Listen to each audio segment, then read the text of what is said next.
Hello बच्चों, कैसे हैं आप सभी। आई होप आप सब बहुत अच्छे होंगे। आज मैं आपको आपकी व्याकरण पाठ्य पुस्तक का पाठ 20वां पढ़ाने जा रही हूँ। समान अर्थ बताने वाले शब्द। समान अर्थ बताने वाले शब्द बच्चों वो होते हैं जिन शब्दों के एक से अर्थ होते हैं, यानी सेम मीनिंग, जिसको हम पर्यायवाची शब्द भी कह सकते हैं, समानार्थी शब्द भी कह सकते हैं, है ना। यानी जो शब्द अर्थ में एक जैसे हों उन्हें हम समानार्थी शब्द या फिर समान अर्थ बताने वाले शब्द या फिर हम पर्यायवाची शब्द कहते हैं। चलिए एक्सरसाइज स्टार्ट करते हैं। चित्र देखो, वाक्यों में रंगीन छपे शब्दों पर ध्यान दो, फिर दिए गए शब्दों की सहायता से वाक्य पूरे करो, है ना। ये देखिए, ये कीवर्ड्स दिए हुए रखे हैं। इन कीवर्ड्स की सहायता से आपको ये सारे फिल्स जो हैं वो कंप्लीट करने हैं, है ना। पहला देखिए क्या है, एग्जाम्पल के तौर पे पहले देखिए क्या है। जैसे मैं पाठशाला जाता हूँ। पाठशाला को हम क्या कहते हैं, स्कूल। स्कूल भी कहते हैं और क्या कहते हैं, विद्यालय भी कहते हैं, है ना।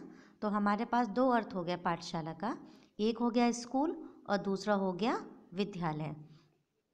उसी तरीके से अब नेक्स्ट देखिए, वह मेरा मित्र है ना। तो वह मेरा मित्र है, मित्र का समान अर्थ क्या होता है, दोस्त।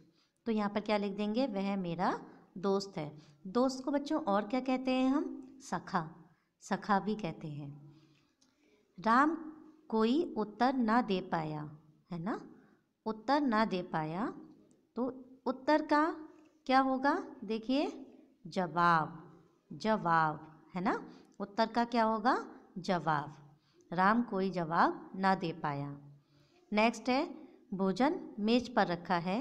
भोजन कहाँ रखा हुआ है, मेज पर। तो भोजन को हम और क्या कहते हैं, खाना। क्या कहते हैं, खाना। खाना मेज पर रखा है। फिर देखिए क्या है, तोते के पंख हरे होते हैं। तोते के पंख कैसे होते हैं, हरे होते हैं।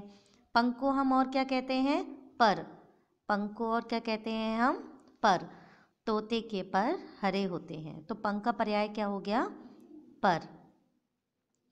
सूर्य पूर्व दिशा में निकलता है। सूर्य कहाँ से निकलता है, पूर्व दिशा से निकलता है। तो सूरज को हम और क्या कहते हैं, सूर्य को क्या कहते हैं, सूरज। और सूरज को क्या कहते हैं, सूर्य। इसको और भी कुछ कहते हैं, दिनकर, दिवाकर, है ना। ठीक है। तो बच्चों इन सबको हमें क्या करना है, सेम मीनिंग में लिखना है, यानी सेम अर्थ बताना है हमको एक सा। ठीक है। तो इन शब्दों के अर्थ जो है वो एक दूसरे से समान है, तो इसलिए इनको समानार्थी शब्द, पर्यायवाची शब्द भी कहते हैं। ओके। अब जैसे मान लीजिए मैंने यहाँ पर ले लिया फूल, है ना। फूल को हम और क्या क्या कहते हैं, पुष्प कहते हैं, सुमन कहते हैं, है ना, और भी कुसुम। इस तरीके से बहुत सारे शब्द जो हैं पर्यायवाची होते हैं, समान अर्थ देते हैं। और ये क्या क्या होते हैं, कैसे होते हैं, ये आगे कक्षा में आप पढ़ेंगे। और थोड़ी सी एक्सरसाइज जो है वो मैं आपको करने को दूंगी PDF के ज़रिए, तो आप उसको ध्यान से पढ़िएगा। ओके। आई थिंक आप सबको इतना समझ में आया होगा। तो यहाँ ओके, अब मुझे आज्ञा दें। धन्यवाद। Bye bye.